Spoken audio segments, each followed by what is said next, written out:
Bom, então vamos dar continuidade aqui à construção, né, de um sumário prévio a partir daqueles títulos que foram sugeridos, né. Eu, no bloco anterior, estava falando sobre a questão, um título que foi sugerido, que é a súmula vinculante e o livre convencimento do juiz, um estudo acerca da inadequação da súmula ao Estado democrático de direito. Bom, e aí eu fui sugerindo um título, né, obviamente o título, sugerindo um sumário, e obviamente que o sumário começa pela introdução, sugeri que o capítulo 2 fosse um pouco parecido com o do título anterior, e comecei a trabalhar o que seria o meu capítulo 3, que aqui vem uma diferença, porque nós tem mais um dado aqui nesse tema, né, que é a questão do livre convencimento. Tá? Então nós temos que entender como que esse livre convencimento ele é trabalhado, né, o tal do livre convencimento do juiz. Então eu sugeri que, no capítulo do livre convencimento do juiz, nós começássemos trabalhando, isso é uma sugestão, pode ser feito de outra forma, né, claro, começássemos a trabalhar a chamada Escola do Direito Livre, que é uma escola que surge aí no finalzinho do século XIX, né, início do século XX, como crítica, inclusive, ao positivismo jurídico que vigorava à época, né, e a ideia de que, como a sociedade ela estava naquele momento da história, no final do século XX, no final do século XIX, em constante mutação, né, o direito já não conseguia mais acompanhar essas mudanças. Então o juiz ele poderia, sim, aplicar o direito de acordo com o seu livre convencimento, né, de acordo com aquilo que ele entende com o que está acontecendo na sociedade, por exemplo. Né. Então essa teoria ela tem um viés muito sociológico, vamos dizer assim. Então essa escola do direito livre ela tem dois grandes representantes, conforme vocês podem ver aqui na tela do computador, no 3.1, né, eu coloquei aqui então Escola do Direito Livre, e os dois grandes representantes dessa escola, né? Um sociólogo do direito, chamado Eugen Ehrlich, que tem um livro chamado Fundamentos de Sociologia do Direito, que está esgotado também há muito tempo, ele foi publicado pela editora UNB, mas que vocês encontram também em algumas bibliotecas, e um professor chamado Oscar von Billow, que é o pai, né, da teoria do processo como relação jurídica, né? Eu, se não me engano, tem um livro do Billow que foi recentemente traduzido no Brasil, mas a teoria do Billow também vocês encontram em livros de introdução à teoria do direito, em livros de TGP e assim por diante. Bom, essa é a escola que deu origem, né, ao que nós chamamos de um livre convencimento, né, do juiz. Logo depois vocês podem falar sobre a questão do positivismo jurídico, né? E aqui vocês podem tratar de um autor muito importante chamado Hans Kelsen, né? O Kelsen, ele, só para entender o motivo que eu coloquei isso aqui nessa monografia, né? Quando o Kelsen fala de interpretação jurídica, as pessoas acham que o juiz, na interpretação do Kelsen, ele tem que se ater ao texto da lei. Nem sempre é assim, né? De certo modo, o Kelsen também ele defende uma certa liberdade interpretativa do juiz. Né? Depois vocês dão uma pesquisada melhor sobre isso. Então é interessante falar sobre o positivismo jurídico de Kelsen. Vocês podem também acrescentar, se quiserem, né? Falar sobre a questão do positivismo em um autor chamado Hart, né? Que é o Herbert Hart, que vai falar sobre a questão da textura aberta do direito. E aqui ele vai direto a esse ponto, né, dizendo que onde o direito tem uma textura aberta, o juiz poderia usar o seu poder discricionário, né, para poder decidir uma causa, vamos dizer assim. E eu vou acrescentando aqui algumas escolas, né, ou teoria do direito, que poderiam reforçar essa ideia do livre convencimento. Né? Existe hoje em dia a chamada jurisprudência dos valores, né? Uma teoria que hoje em dia ela é encabeçada por um filósofo alemão chamado Robert Alexy, né? Que também defende aí uma determinada liberdade judicial, que é uma teoria bastante criticada. Então, o que vocês têm aqui, N teorias, né, que poderiam reforçar o princípio do livre convencimento do juiz. Logo em seguida, eu poderia criar um capítulo 4. E aqui no capítulo 4, eu acho que vocês podem reparar que essa monografia é uma monografia um pouco mais complicadinha do que a do primeiro título, né? No capítulo 4, eu poderia falar sobre os paradigmas constitucionais, né? Sobre os paradigmas constitucionais. E aqui, no 4.1, falar sobre o Estado liberal.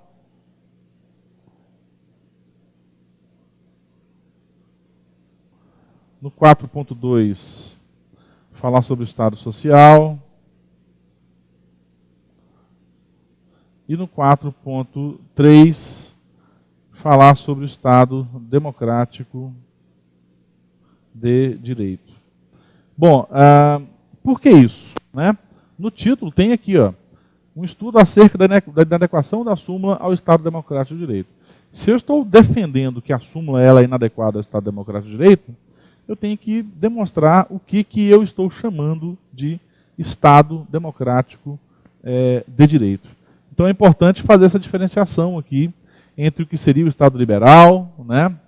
Existem também livros sobre isso, eu vou comentar daqui a pouco, o que seria o Estado social e o que seria um Estado democrático de direito, né? Então esse seria um capítulo importante dentro dessa monografia aqui.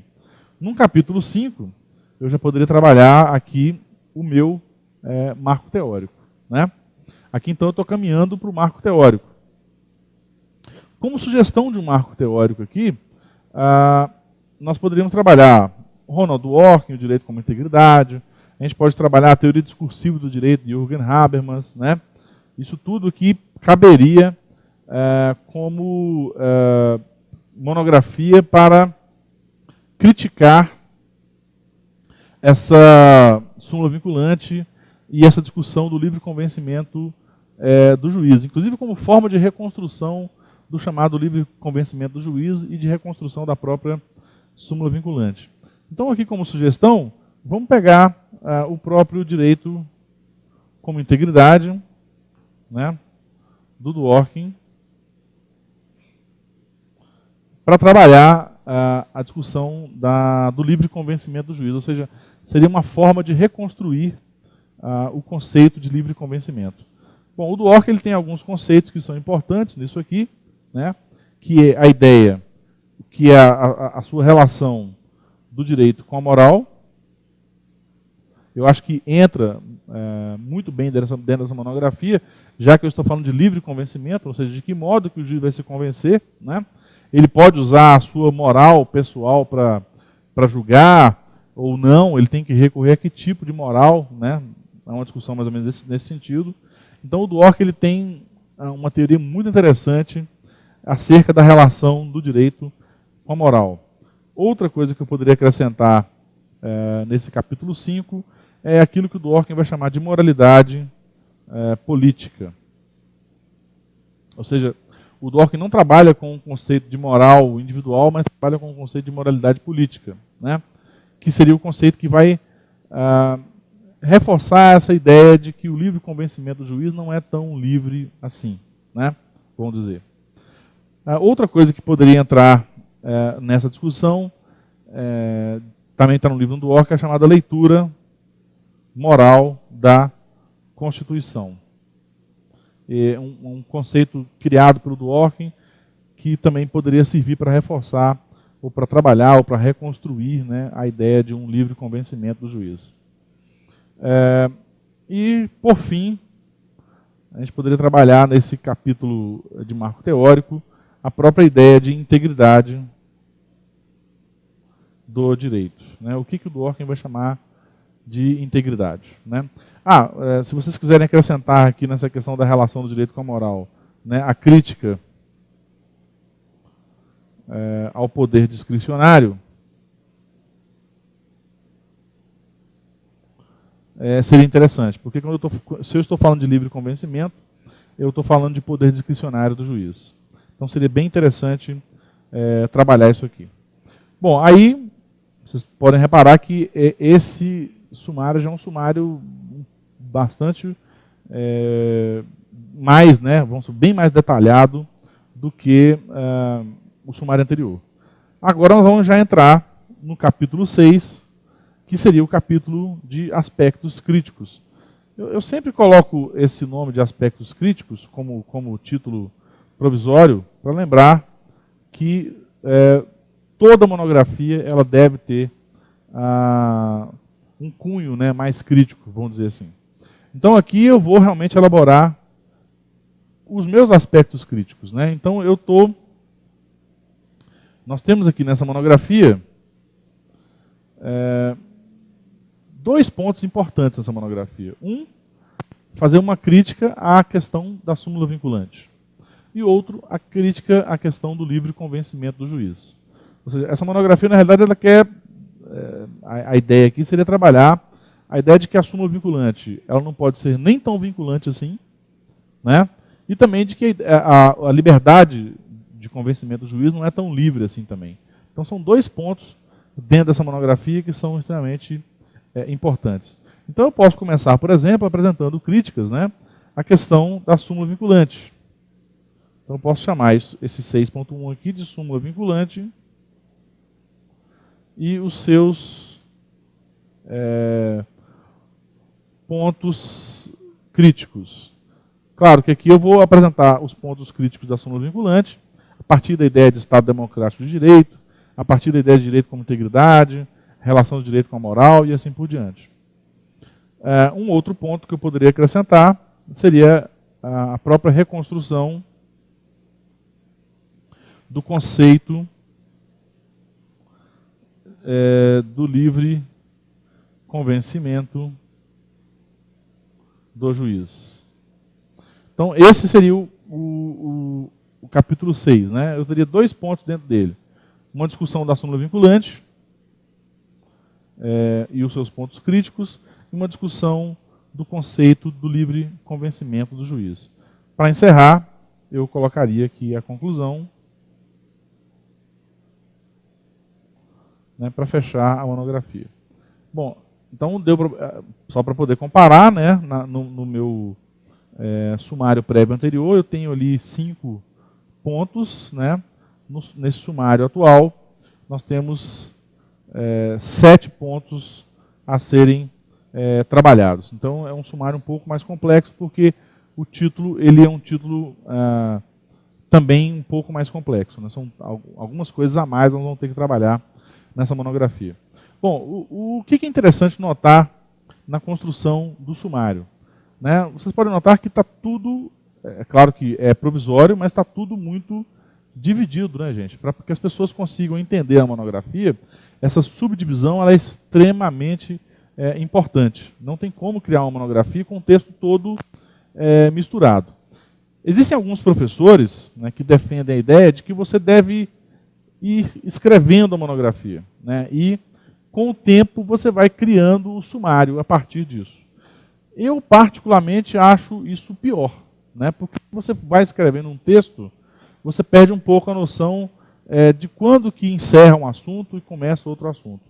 Então eu acho interessante já trabalhar com o sumário prévio para evitar esse tipo de mistura. Bom, da mesma forma que, para esse sumário, nós vamos criar uma bibliografia básica, né? Da mesma forma. Então, para o capítulo 2, aqueles livros que eu já sugeri em relação ao direito constitucional, né? Para o capítulo 3, tudo aquilo que... aí eu vou recorrer, obviamente, né, a livros de introdução ao estudo de direito. Né? Existe um livro que, se não me engano, ele vai falar, pelo menos aqui do 3.1, 2 e 3, né, que é um livro do professor chamado Karl Arens, né, que é a Metodologia da Ciência do Direito. É um livro que tem isso aqui tudo. Tem um livro da professora Margarida Maria Lacombe de Camargo, né, que, se não me engano, chama Argumentação e Interpretação do Direito, algo nesse sentido. Que ela trata de todas essas teorias aqui, que vocês podem usar esses livros para poder escrever sobre essas teorias. e outras coisas mais. Então aqui vocês vão colocar os livros que vocês vão trabalhar no capítulo 3. O capítulo 4, quais são os livros que eu vou ter que ler no capítulo 4, né? Aí eu vou ter que buscar livros de direito constitucional que tratam dos paradigmas constitucionais, né? Tem aqui uma sugestão já, que é o livro do professor Marcelo Catoni, um livrinho chamado Direito Constitucional. Se eu não me engano, no capítulo 2 desse livro, ele vai trabalhar esses paradigmas constitucionais de uma forma muito sucinta e bem interessante. Também tem alguns textos, né, de artigos do professor Menelik. Em relação ao próprio, a ideia de livre convencimento, a ideia de súmula vinculante, vocês podem usar também o livro do professor Dierle Nunes, né, o livro dele chamado, se não me engano, acho que é Processo Constitucional Democrático, algo nesse sentido. Ele vai apresentar todas as teorias do processo que estão relacionadas a esses paradigmas constitucionais. Do capítulo do marco teórico, obviamente, vocês vão usar aqui os livros do professor Ronald Dworkin, né? Aqui eu estou tratando da relação do direito com a moral, política do poder discricionário, a moralidade política, a leitura moral da Constituição e integridade do direito. Para escrever esses 4 pontos aqui, eu vou recorrer a basicamente 3 capítulos do professor Ronald Dworkin. E aí eu vou, obviamente, colocar aqui quais são esses capítulos. Bom, então, só para vocês terem uma ideia, né, no primeiro sumário, voltando ao primeiro sumário, eu vou ler aqui mais ou menos, né, vamos dizer que eu trabalho aqui no capítulo 2 uns 5 livros de direito constitucional. Óbvio que eu não vou ler os 5 livros, né, vou ler aí 5 capítulos desses livros de direito constitucional. E para o capítulo 3 eu vou ler aqui em torno de 3 a 4 livros de TGP. Então, na realidade, aqui, essa monografia com 10 livros, 12 livros, vocês vão fazer uma monografia muito bacana, não tem necessidade de ler mais que isso. Na realidade, vocês não vão ler os livros inteiros, né? Vocês vão ler capítulos de livros. Da mesma forma, essa monografia, como ela é um pouco maior, vamos colocar aqui uma média de 5 livros por capítulo, né, mais ou menos. Aqui em torno de 15 livros ou 15 capítulos de livros, vocês vão fazer essa monografia de uma forma também muito tranquila. Então, na realidade, não precisa desse medo, né, de escrever a monografia. Por isso que é importante esse mapeamento, porque com o mapeamento eu sei exatamente o que eu vou ler, né? Às vezes as pessoas falam assim, nossa, eu vou ter que ler o livro inteiro, vou ter que ler 3, 4 livros de 1000 páginas. Não, não é por aí, né? O que a gente vai ler, nós temos que saber exatamente o que tem que ler. Então, é importante criar esse sumário prévio, porque eu já vou recorrer ao ponto que me interessa dentro de cada um dos livros. Eu não vou ter que ler o livro inteiro, né? Os livros eles têm sumários, os livros eles têm índices remessivos, onde facilita o encontro daquele assunto. Então, não há essa preocupação de ler esse tanto de livro para poder criar uma monografia, qualquer tipo de monografia. Tá? Bom, aqui ainda, dentro dessa ideia de trabalhar títulos, né, e construção de sumários, um outro título que eu sugeri, e que também pode ser feito de outra forma, né, seria a arguição de descumprimento de preceito fundamental e o direito como integridade. Uma contribuição crítica em relação ao acórdão que pretende eliminar a controvérsia judicial relevante. Para esse título, nós até já fizemos um sumário em uma aula passada, mas para que isso fique, vamos dizer assim, fixo na nossa cabeça, né, vamos tentar entender mais ou menos como que ficaria esse sumário aqui. Bom, antes de falar desse sumário, é interessante o seguinte, gente. Vocês podem reparar que os temas que eu estou trabalhando aqui são temas também, embora eles estejam delimitados, né, são temas que não trabalham casos concretos. Mas vocês podem trabalhar casos concretos. Né? A arguição de descumprimento de preceito fundamental, conhecida também como a DPF, né, tem várias delas que merecem estudos muito aprofundados. Né? Tem a DPF 54, se não me engano, né, que é a DPF do aborto do feto anencéfalo. Eu não lembro se é 54 ou 45, mas que é 54. Que merece um estudo interessante, né? Porque ali está tratando exatamente do direito à vida, de discussões como ponderação de valores. Nós podemos até daqui a pouco discutir um pouco sobre essa ADPF 54 aqui. Mas aqui eu sugeri meramente um estudo teórico, né, da DPF. Não estou estudando essa DPF, ou fazendo críticas a essa DPF a partir de um caso concreto específico. Então aqui, como que ficaria rapidamente esse sumário aqui dessa monografia, né? Introdução. De novo, né, eu vou falar disso depois. O capítulo 2, vocês vão falar sobre a própria arguição de descumprimento de preceito fundamental. Aliás, aqui no capítulo 2, se vocês quiserem fazer uma breve introdução do controle de constitucionalidade no Brasil, seria interessante, né? Porque aqui vocês vão falar rapidamente como que funciona o controle no Brasil. Então, vocês podem falar sobre os tipos de ação, né? E já chegar aqui no 2.2 falando da ADPF. Eu estou colocando assim só para ser um pouco mais rápido, né? Então aqui vocês podem explicar algumas particularidades da ADPF e aí falar da questão da ADPF incidental, que serve exatamente para eliminar, entre uma dos objetos dessa ADPF incidental, eliminar a controvérsia judicial relevante. Então, que isso vão fazer também um capítulo mais descritivo, vamos dizer assim. Correto? Depois de feito isso aqui, vocês podem, dentro dessa discussão aqui de ADPF, vocês podem também criar um subitem 2.2.2 para explicar o que seria o tal do preceito fundamental, né? O que a doutrina chama de preceito fundamental, o que a jurisprudência chama de preceito fundamental. Se vocês quiserem, pode fazer uma subdivisão aqui chamar de aspectos doutrinários e outra de aspectos jurisprudenciais, né? Só para ficar dividido, né? Jurisprudenciais. Então aqui eu encerraria o meu capítulo 2, que seria o capítulo exatamente de revisão da literatura, ou também chamado capítulo de estado da arte, tanto faz, né?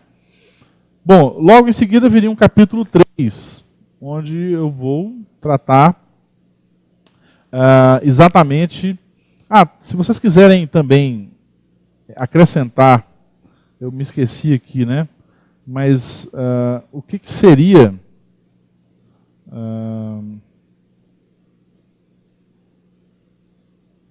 só um minuto que eu já... O que seria uma controvérsia judicial relevante? Isso também seria interessante, só para esclarecer melhor esse capítulo 2. Então, no capítulo 3, agora eu vou também falar do meu marco teórico, que é o direito como integridade. Então, aqui eu vou tratar de assuntos desse marco teórico que tem a ver com vamos dizer assim, com o tema que está sendo trabalhado, né? Então aqui eu posso trabalhar, por exemplo, alguns conceitos também que são importantes e que estão relacionados ao tema, que é a própria ideia de leitura moral da Constituição, por exemplo, seria uma questão interessante. A ideia de juiz Hércules, do Ronald Dworkin, as críticas feitas ao positivismo. Esses são pontos que vocês podem trabalhar, que vão servir como marco teórico para discutir o tema que vocês estão apresentando, né? Claro que pode ser acrescentado outros pontos dentro desse marco teórico aqui, mas como sugestão poderia ser fechado nesses 3 tópicos aqui. Em seguida, viria o capítulo de aspectos críticos, vocês podem reparar que todo o capítulo que vem logo após o marco teórico, eu estou chamando de aspectos críticos, mas vocês podem dar o nome de outra coisa, mas eu estou colocando como título provisório, né, onde eu vou fazer exatamente a crítica a essa ideia de que o Supremo, ou melhor, de que alguns daqueles legitimados do artigo 103 poderia recorrer até o Supremo Tribunal Federal no sentido de solucionar uma controvérsia judicial relevante, né? Então existem alguns juízes, né, ou tribunais entendendo determinada norma de formas diferentes. Isso causa, né, um quadro aí de insegurança jurídica, vamos dizer assim. Isso poderia gerar, então, essa ideia de que há uma controvérsia judicial relevante. Isso seria levado até o Supremo via legitimados artigo 103, e aí o Supremo, então, fixaria, a partir da leitura do caso, um entendimento determinado. Então, quais são os aspectos críticos que vocês poderiam apresentar a essa discussão, por exemplo, né? Então, aqui eu vou exatamente entender o seguinte. Se o Brasil optou por dois sistemas, né, o sistema concentrado e o sistema difuso, a impressão que se dá é que o sistema difuso, na realidade, ele funciona, mas nem tanto, né? Porque eu tenho um sistema difuso que pode gerar uma controvérsia judicial, essa controvérsia judicial pode se tornar relevante, isso pode subir até o Supremo, e o Supremo, através de um controle concentrado, então, ele vai fixar o entendimento. Então, para que serve o tal do controle difuso, na realidade, né? Então, aqui vocês poderiam fazer discussões nesse sentido, né? Ou seja, daquilo que o Dworkin vai chamar de leitura moral da Constituição, né? Ou seja, de levar a sério os direitos fundamentais. Então, nesses aspectos críticos aqui, vocês poderiam apresentar críticas nesse sentido da súmula vinculante, né? Porque elas servem, na realidade, no meu entender, né, e também utilizando o marco teórico, como forma de limitar, né, o controle difuso. Então, na realidade, o controle difuso ele está, aos poucos, no Brasil, meio que, vamos dizer assim, acabando. Que poderia também ser uma pesquisa interessante, podemos até trabalhar depois um título nesse sentido. Depois dos aspectos críticos, obviamente, a gente entra na conclusão, né, ou considerações finais, como vocês quiserem chamar.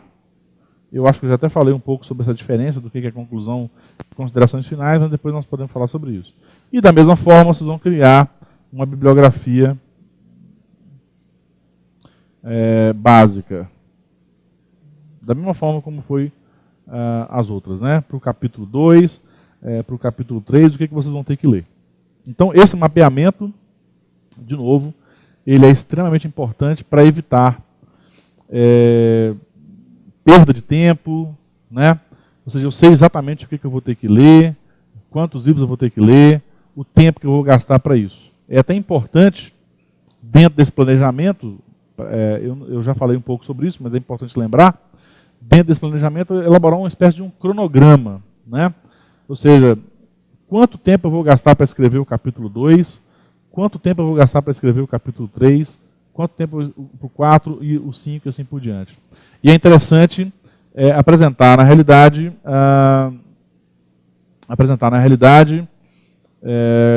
vamos dizer, na realidade, quanto tempo eu vou gastar para ler os livros, né, e para poder escrever cada um desses capítulos. Então, daqui a pouco nós voltamos e daremos continuidade a esse raciocínio aqui.